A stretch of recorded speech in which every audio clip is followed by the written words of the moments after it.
time you started watching Ted Lasso? Like, I don't know. Like, I just know we started watching it. You know what it sounds like to me? It sounds like a cry for help. Honestly, I don't know. But that's my take. But that just seems like, I don't know, maybe just go out and do things. Right. Well, I do think things together. It's important to have date nights, especially if you're married and you have a lot of kids, and the relationship becomes all about what the kids are doing. It's important to have that time for yourself. So pick a date and go do something fun. If you want to celebrate your first day, you watch Ted Lasso or Game of Thrones? Go for it, I suppose, Go for it. if you remember.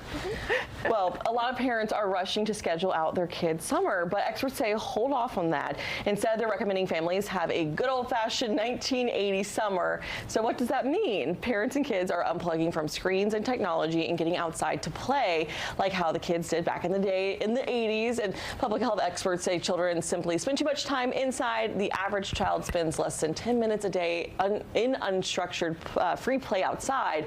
Experts say the 1980s summer gives kids the chance to be bored and decide what they want to do, giving them more independence and an opportunity for a healthy risk-taking opportunity. Interesting. I played outside all the time when I was a kid. Yes. Same. Yeah. Me too. Yeah. No, we didn't have phones. We didn't have anything to distract us. But I like that healthy risk taking, right? Because when you're bored, sometimes you do dumb things too. And you learn a lesson. Like get on the roof or something. Yes. Yes, correct. Did that happen to you? There's been a few times. We have a lot to do in my small town of Key West with very few people. So. But yes, I think unplugging is the way to go. Yes. And the parents should do it too. That's right. Yeah. Amen. Just a thought. That's right. a good point. Yeah. Everybody unplug. Thanks for watching, everybody. Happy Wednesday.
You're watching Fox 35 News Plus, streaming on Fox Local.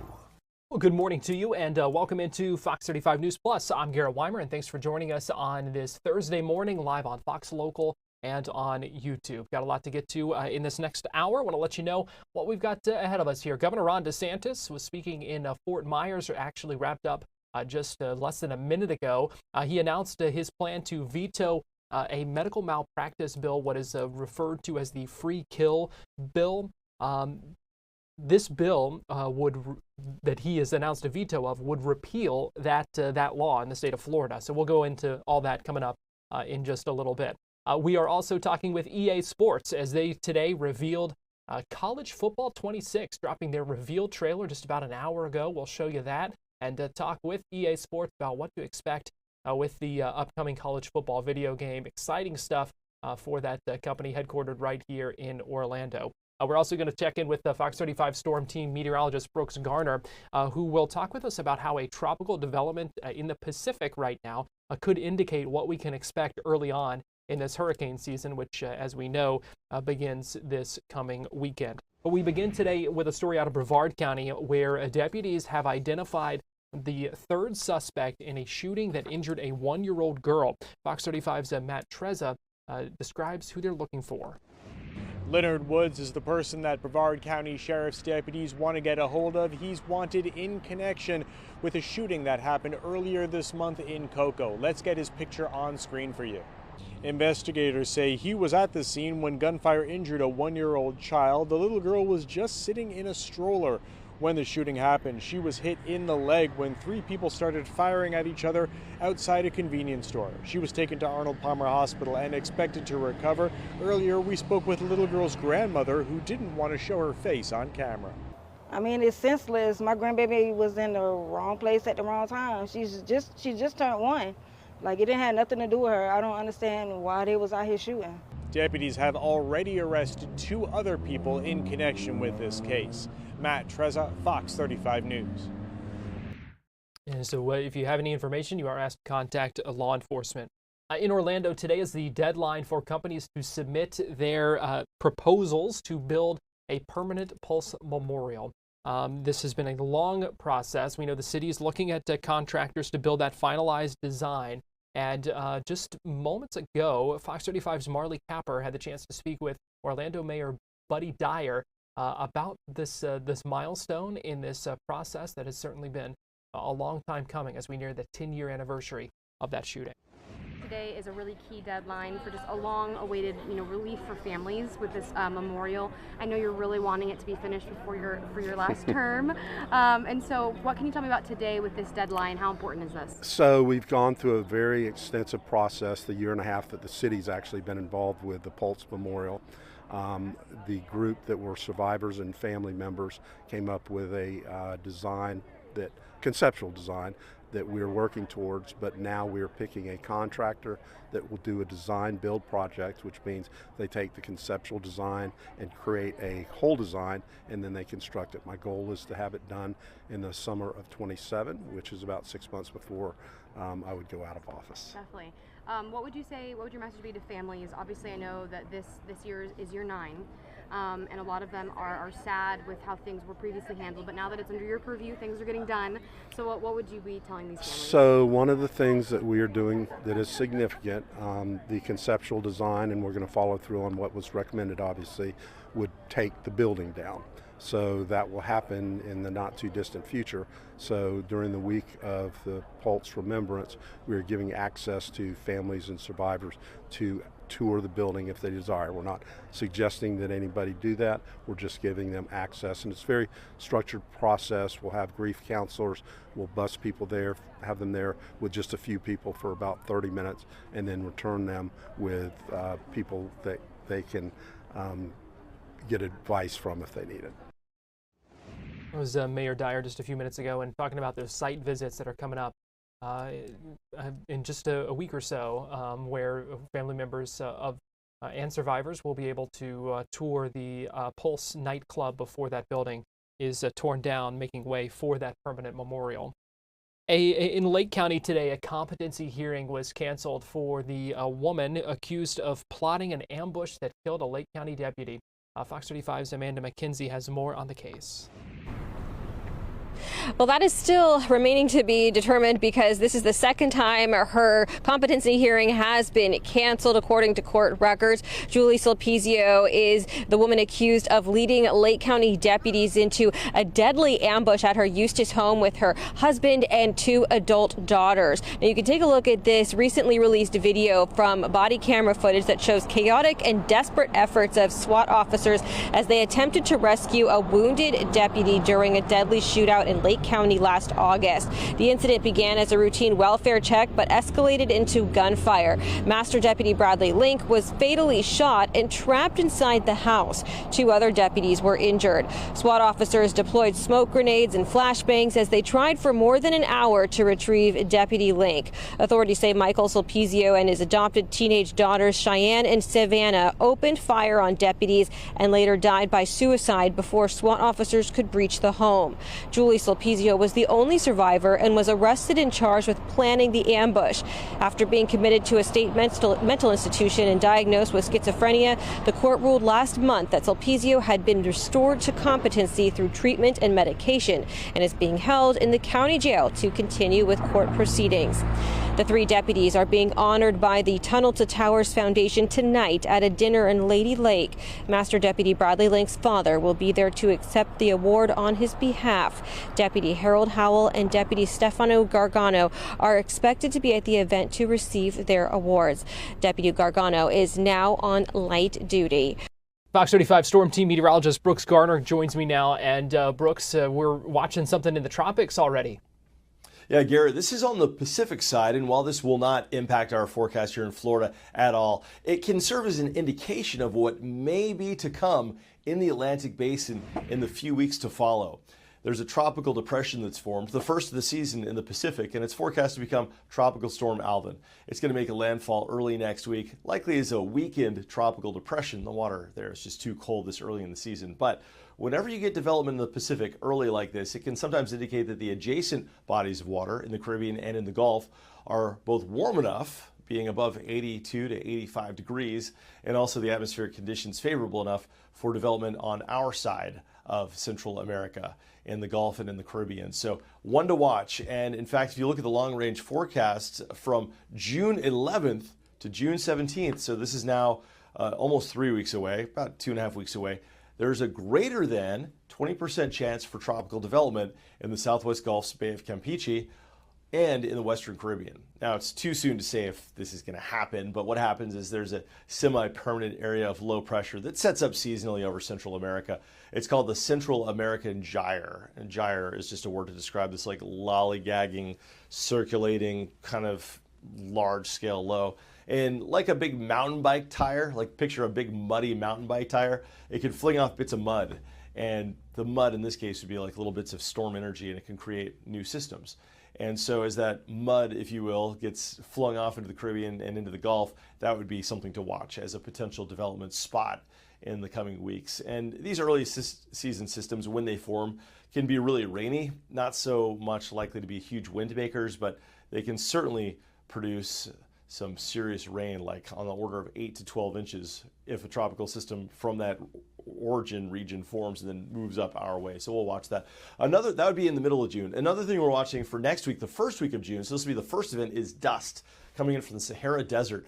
You know, this has been happening for tens of millions of years, probably longer. As long as the Sahara Desert has been the Sahara Desert, as long as it's been a desert. Remember, it used to be green. It was like jungle hundreds of millions of years ago, but it goes through cycles. Now it's a desert, and as long as the trade winds have blown, which they always have, that's an east to west wind.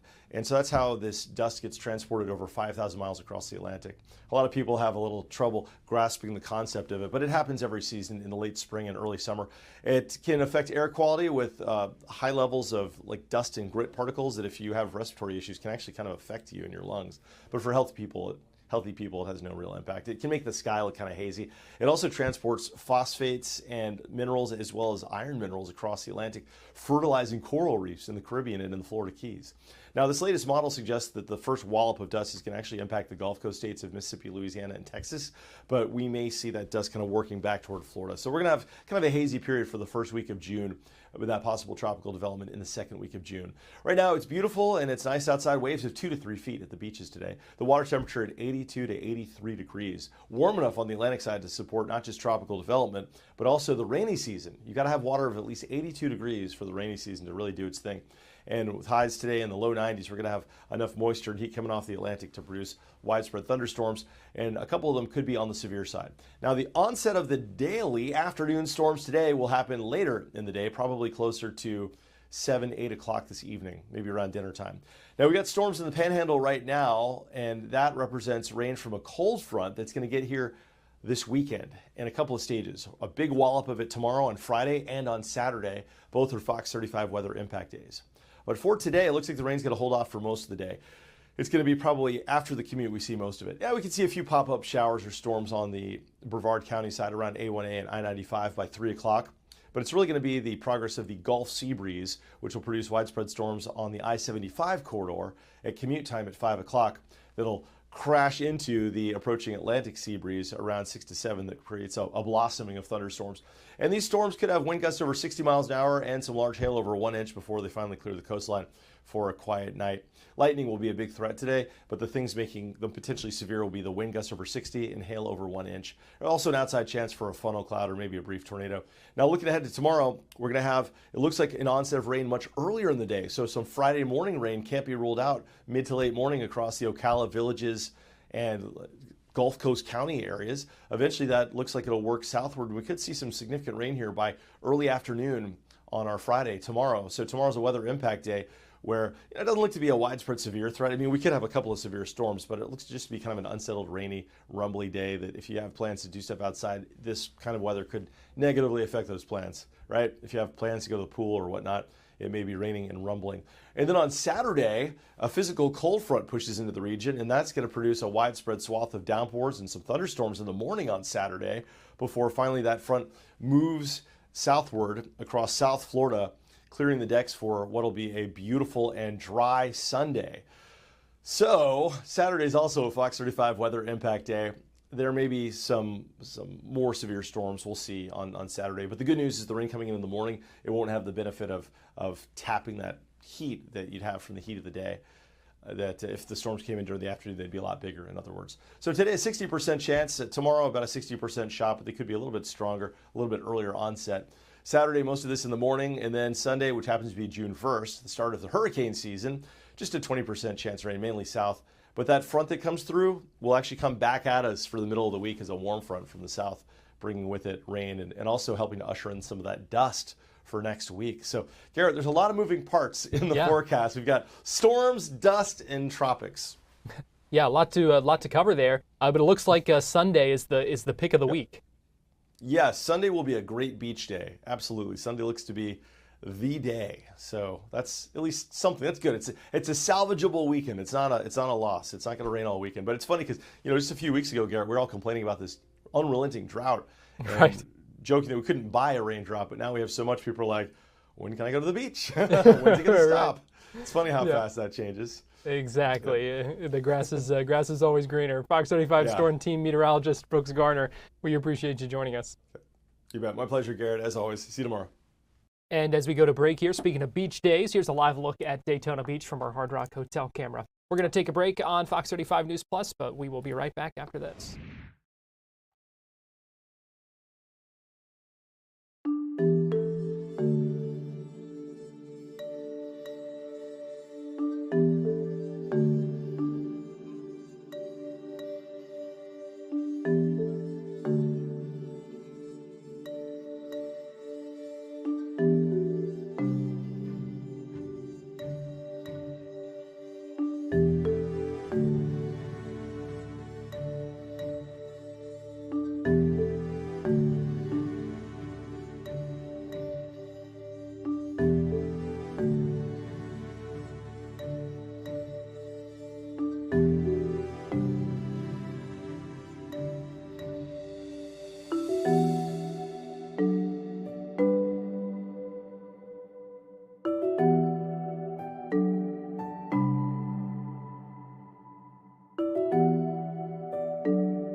tradition, tension, roars that remind our rivals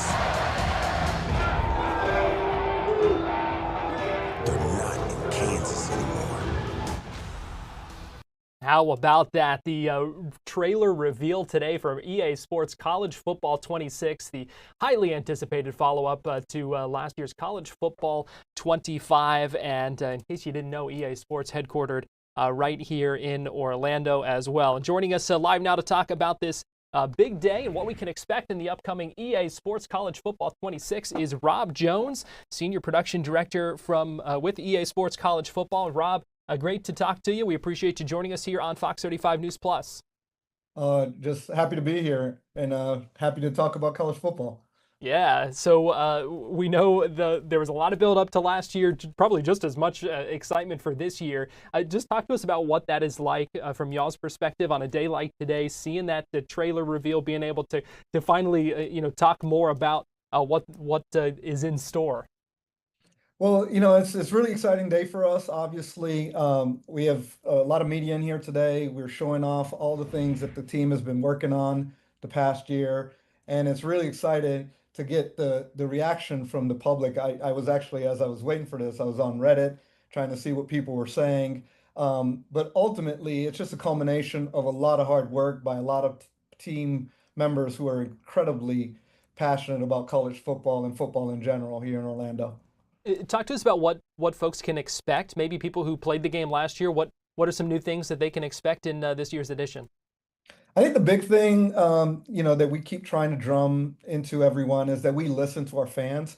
So things like dynamic time of day, incredibly improved gameplay. We have physics-based tackling in there. There's like 3,000 new plays to really differentiate each college and the styles in which they play. We're bringing a recruiting high school portion to Road to Glory, which was a big ask from our fan base.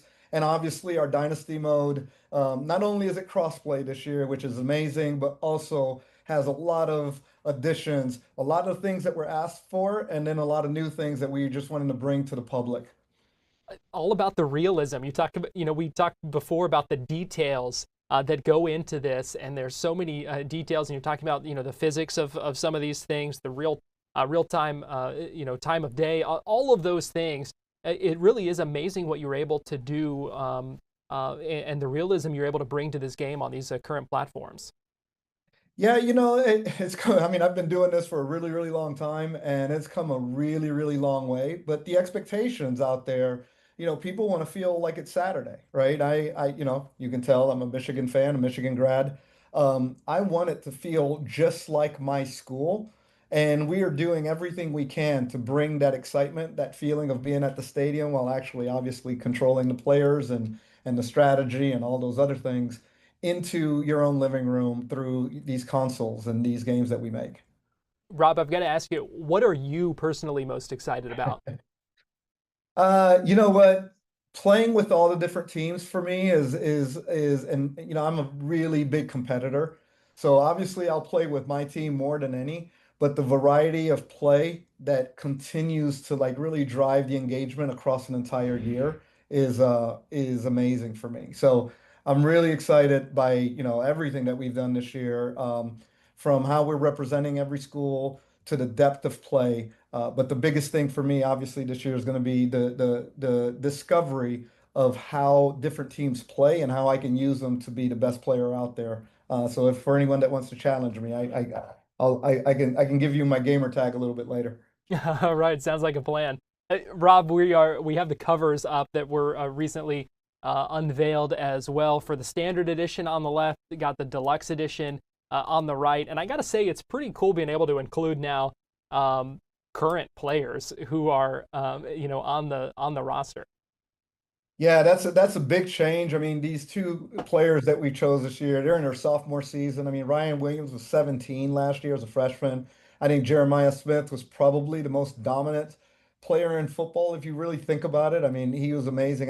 The fact that he couldn't go pro last year is probably a shame, but I'm happy to have him on the cover. But also, if you look at the deluxe, the fact that we bring in real coaches and their schemes and the way they think into the game, as well as all the other players and mascots. I mean, we were really painting that full picture for college football. I'm just really, really excited to really be able to show this to our fans and everyone else. And a Tim Tebow sighting there as well. Yes, he's in there. Like everybody sat there. Obviously people also are looking back and they were sitting there. There's the cadet back there, but having Tebow being part and representing us has been just awesome for us to work with. So we talked about how highly anticipated this is.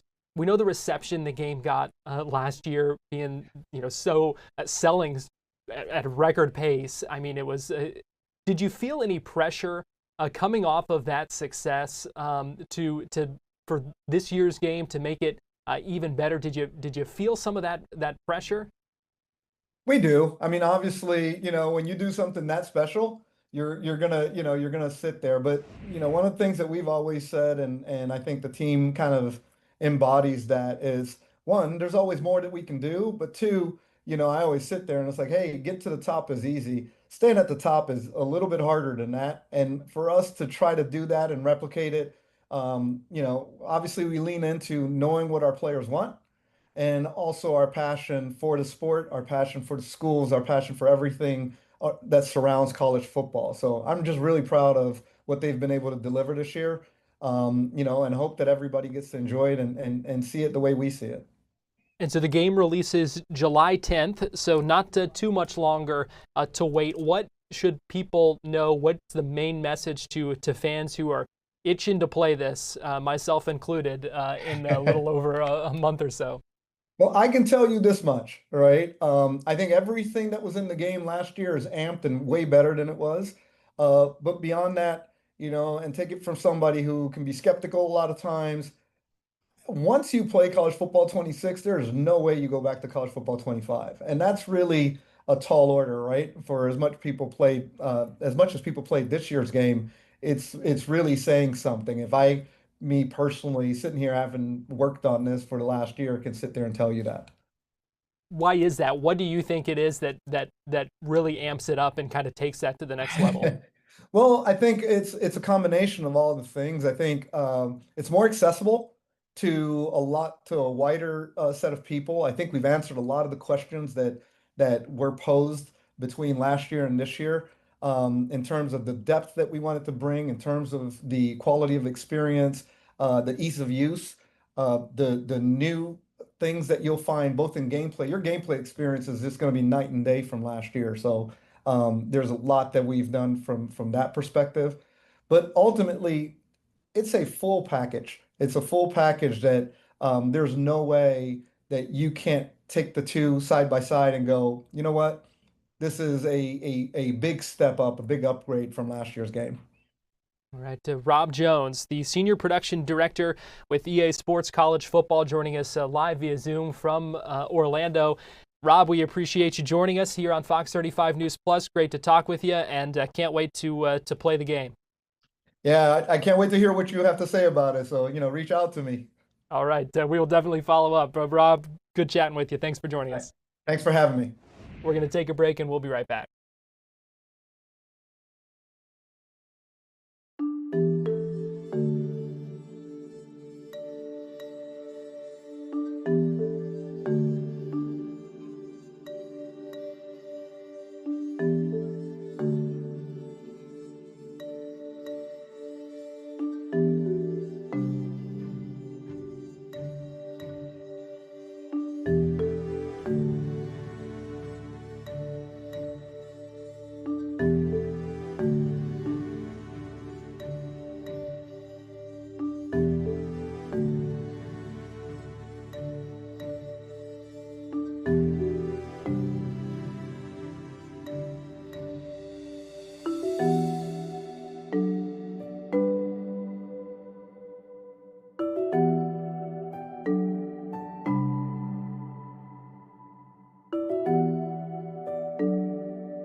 watching Fox 35 News Plus, streaming on Fox Local.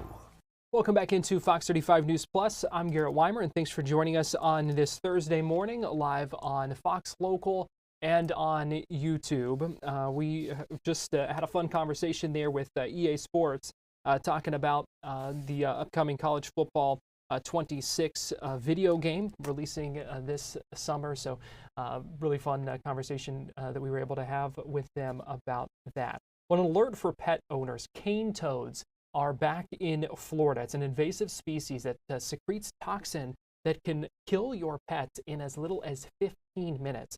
Dr. Haley Jones, the medical director of Oviedo Veterinary Care and Emergency, was on Good Day Orlando this morning to let folks know what to watch for.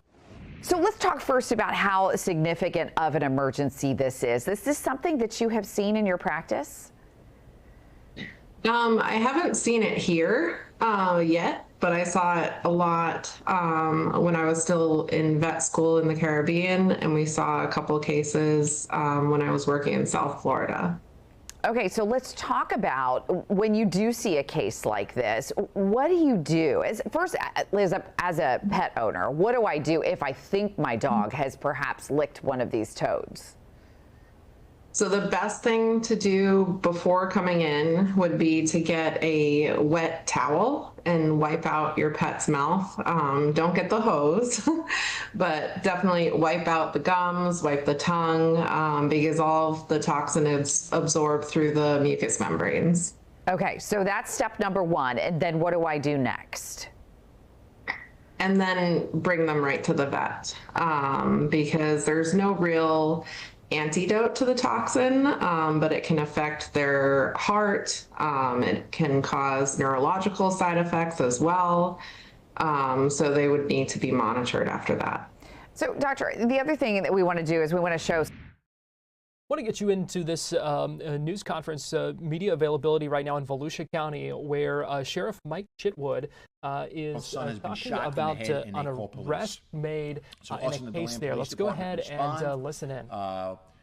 Through really good eyewitnesses that tell us they see a male with his arm extended firing shots, and they show us where, we're able to get really good video of the shooting.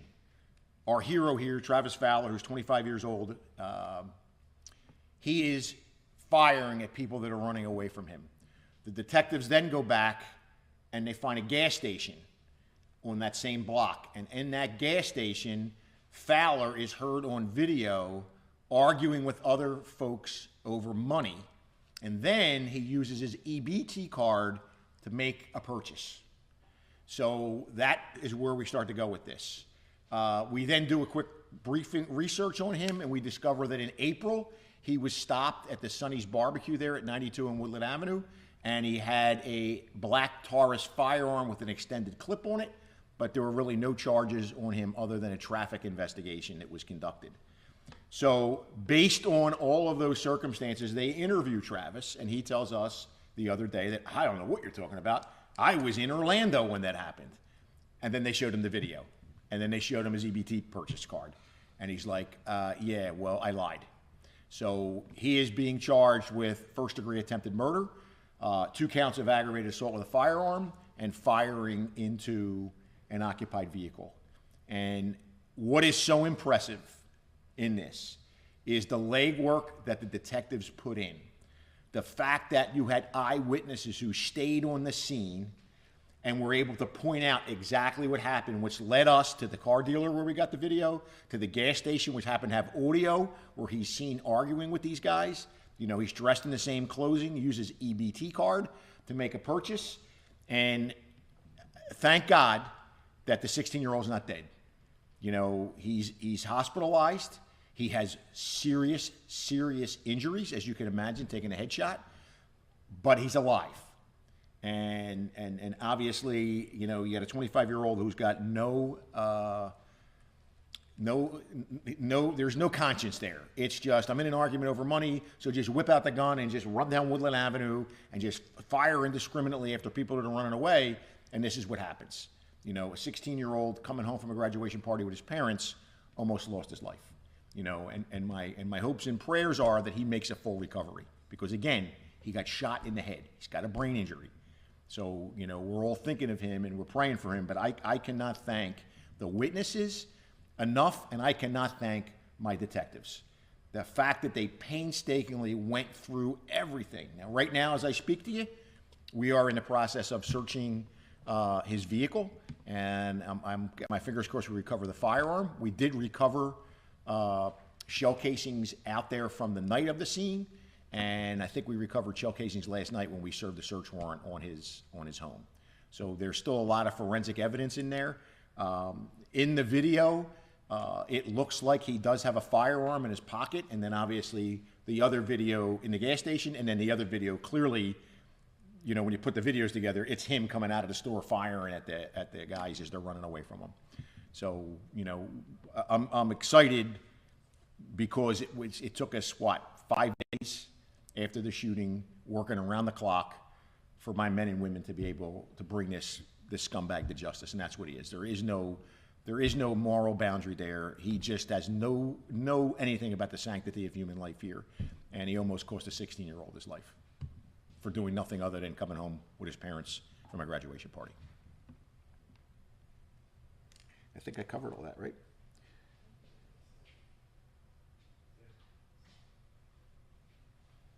He lives right outside of where the shooting occurred, so that you know, he lives in the 1700 block of North Woodland. He lives right there. And any more arrests that you guys are expecting at all? The other Based on that one video, it clearly is, it's only him. Based on the argument inside of the store over money, he's the one that takes this thing from an argument up to the fact of where he's going. I think it's interesting to have a 25-year-old an EBT card, but thank God he did, which helped us really get him identified.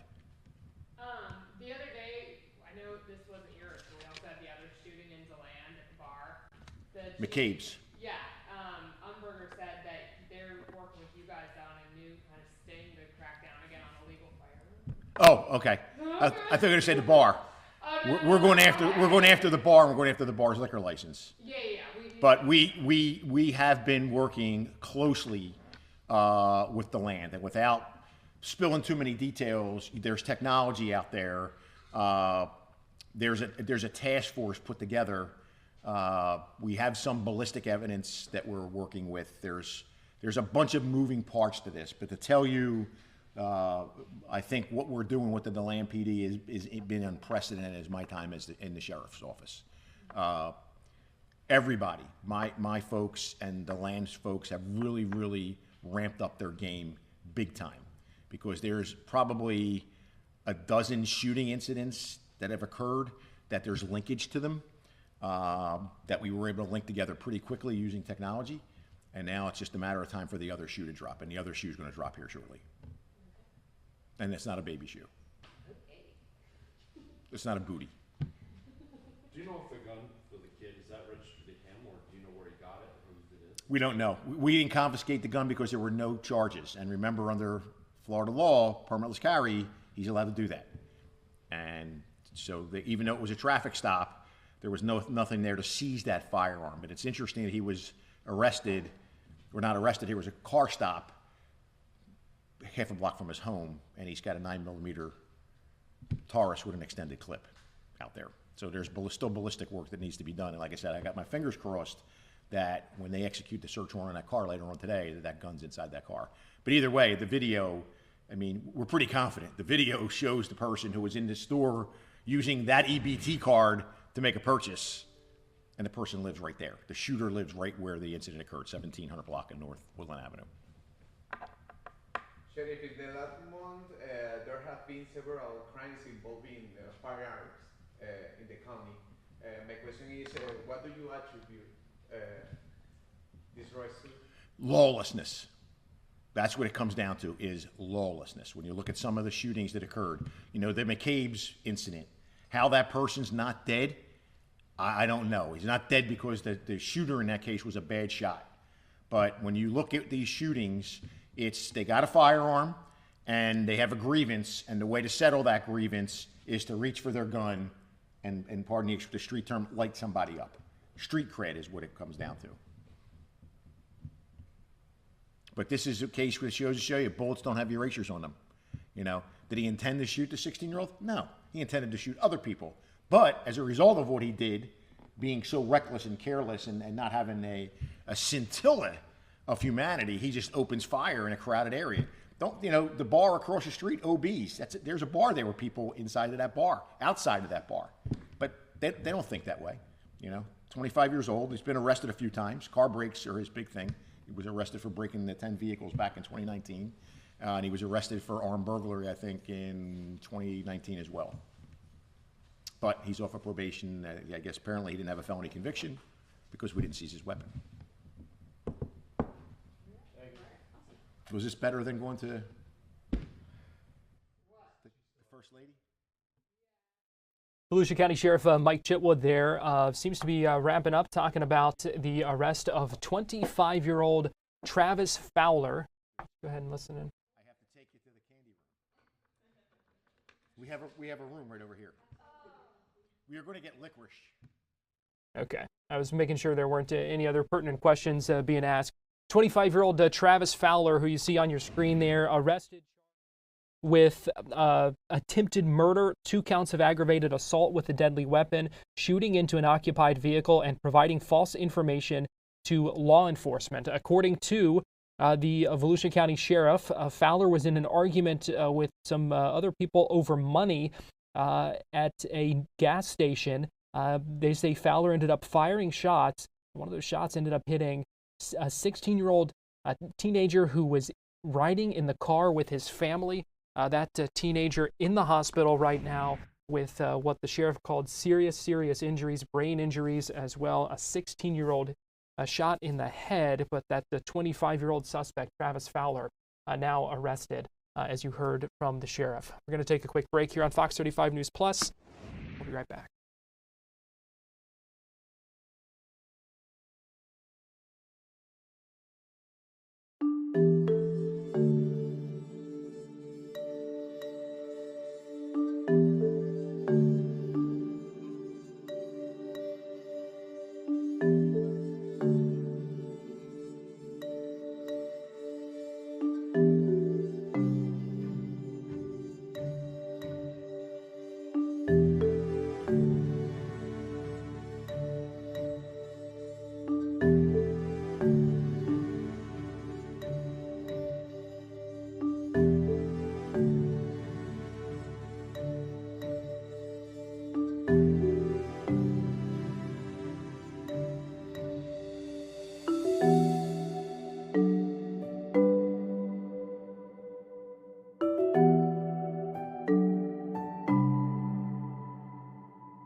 You're watching Fox 35 News Plus, streaming on Fox Local.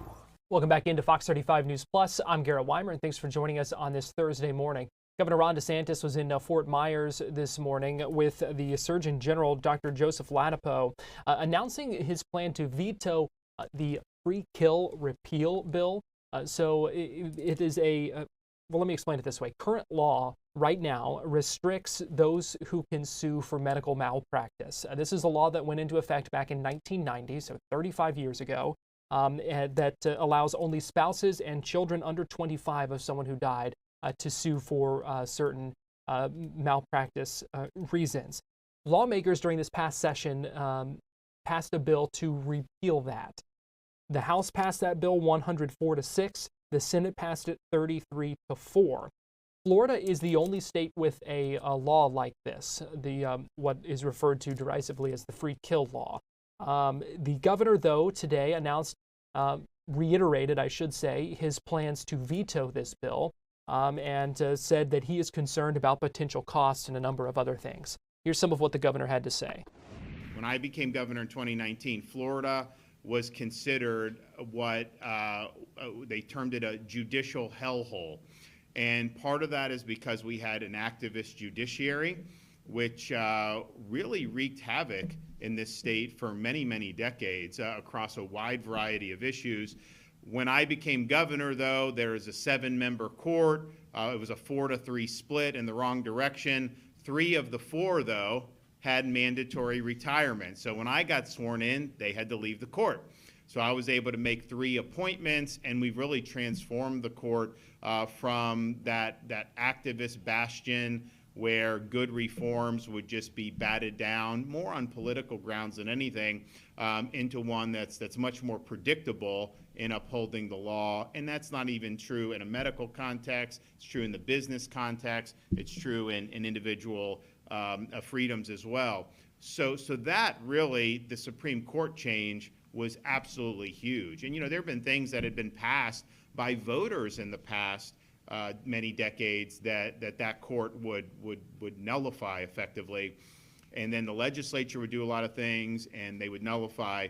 So those days are over, and that effectively ended judicial activism in the state of Florida just my first month in office. But we also had the fact that Florida was a haven for frivolous litigation. And, there are times when people's rights are at stake, people have been harmed, and they have every right to go into court and to seek compensation. But what happens is that when you have the floodgates open, there's an incentive for lawyers to bring cases knowing that if someone sues you, even if you are 100% in the right, just the cost of having to defend that can be very, very prohibitive. And so a lot of times if lawyers drive cases, it's cheaper for you to do a settlement, even if you did anything wrong, because taking it all the way to verdict, and if you win 100%, you had to pay all these fees for attorneys and for defense just to be able to effectively show that you weren't in the wrong at all. So that creates a lot of distortions in the economy and medical practice. It imposes costs on our economy and our society. And certainly we've seen things like auto insurance rates and things of that nature driven in large part because Florida had been such a haven for so many litigation and really earned that moniker as being a litigation nightmare. We have done a lot over the years to do really significant litigation reform, and that goes all the way back to 2019 when we curbed the unchecked use of so-called assignment of benefits that allowed third-party contractors to sue insurers directly. That drove up costs and clogged the courts with really a flood of lawsuits. And you think about it, it's like you have a policy, you have a claim, and this becomes like a cottage industry to assign that benefit and this and that clearly got out of hand. So the legislature was able to pass legislation I signed to curb that. We also continued to build off that in 2021 and 2022 with reforms to how property insurance litigation has happened. And basically, Florida was one of a few states that said if somebody sues and they win, then they get attorney's fees. But if they sue and they lose, the other side does not get attorney's fees. Well, that's a major incentive to bring litigation. And so that is not free. That imposed costs. As those costs are put through the system, that helps drive the price that people pay for normal products and the premiums that they pay for that. So that had been something that had been very difficult to do, and yet it's now been a little more than 2 years. since those insurance reforms were done. And the results are S&P Global said in 24, the first full year that was in effect, Florida had the lowest increase in property insurance in the entire country out of all 50. Who would have thought that? And the reason is just because you're removing this incentive to litigate even when there really shouldn't be litigation.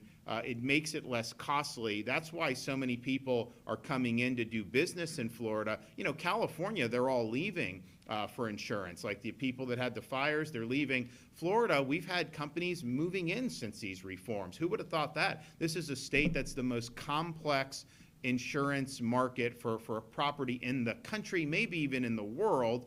We've had 6 major hurricanes in 7 years.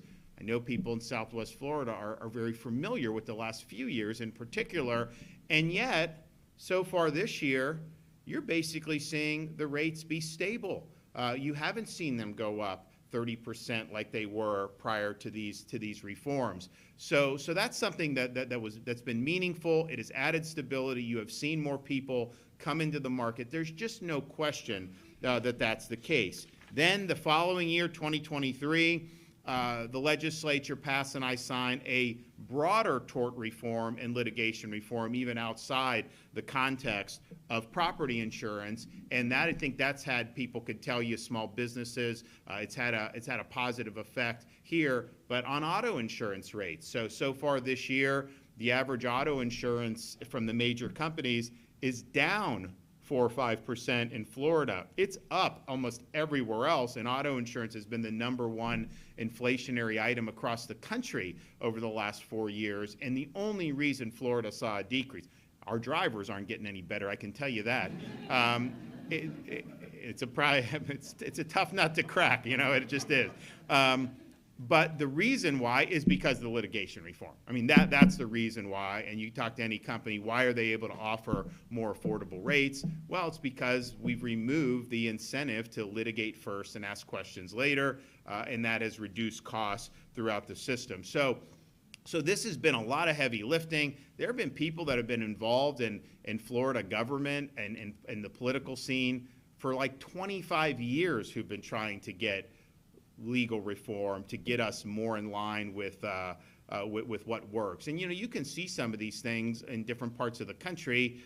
Texas did litigation reform, and they had positive results. Other states, honestly, even states like California have done some that you wouldn't think, but even they have done in certain areas. So that's what you do. Now, for whatever reason, even though all these Republicans in the legislature have voted for these reforms and they've been praised for the reforms, you had a movement in the House of Representatives to undo the tort reforms that have been done and enacted in Florida and that had shown to have produced stability in some of these really, really tricky markets.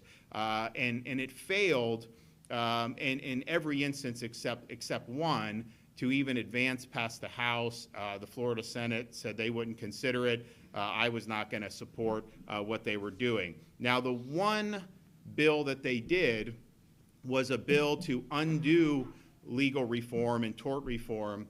Not anything that was done under my tenure, though, something that had been done many decades ago in the early 1990s when Florida was facing a crisis in malpractice insurance premiums and lawsuits that were driving premiums high. Physicians were leaving the state. It really had a bad impact on access to care. So the Florida legislature overhauled how medical malpractice actions are done in these instances of the wrongful death. And what they did was they did something that some states also do. I think it's a minority of states that have Florida right now. I think it may have been some more at the time.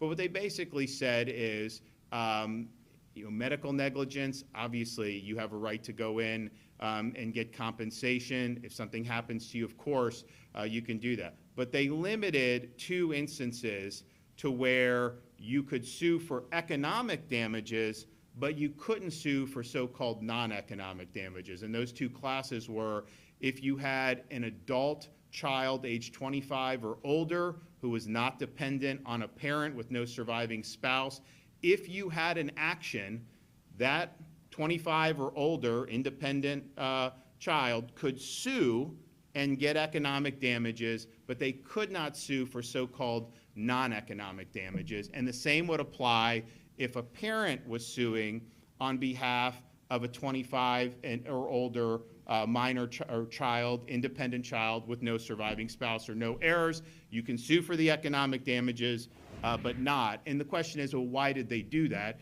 And they did it because when you talk about economic damages, those are quantifiable. You can say you were harmed, here's the damage, and you can recover. When you do non-economic, it is basically what a jury wants to award. Now, that's something that's very appealing if you're a plaintiff's attorney, because if you can get a contingency fee out of a big award, you can make millions and millions of dollars potentially on an individual case. When I became governor in 2019. And that was Governor DeSantis speaking in Fort Myers just a little bit ago, announcing his intention to veto the what would repeal the so-called free kill bill in Florida, something he had vowed to do earlier in the process. But that bill passing both chambers, being sent to his desk, and him saying today that he will veto that. The Surgeon General, Dr. Joseph Ladapo, also spoke after the governor and said he supports the governor's decision to veto that. That news conference held at a hospital, Gulf Coast Medical Center in Fort Myers. Going to take another break here on Fox 35 News Plus, but we'll be right back.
You're watching Fox 35 News Plus, streaming on Fox Local. Give you a live look right now at Daytona Beach from our Hard Rock Hotel camera. Looks like quite a bit of beach there. And folks out and about. Looks a little bit further the closer you get to the pier there. But folks enjoying the sunny skies and nice weather here this morning. We know there is certainly a chance of storms, growing chance of storms this afternoon into this evening, as we talked about with Fox 35 Storm Team meteorologist Brooks Garner. And we also know some weather impact days on the way for us this weekend as well. But Sunday, Brooks saying, going to be a great day to head out to the beach, do things outside, whatever your plans might be. We should note that Senator Rick Scott was in Sanford this morning to talk about the hurricane preparedness. He's been traveling the state, earlier this week was in Naples, was in Clearwater and Miami yesterday. In Sanford this morning, going to be in Pensacola, I believe, later this afternoon.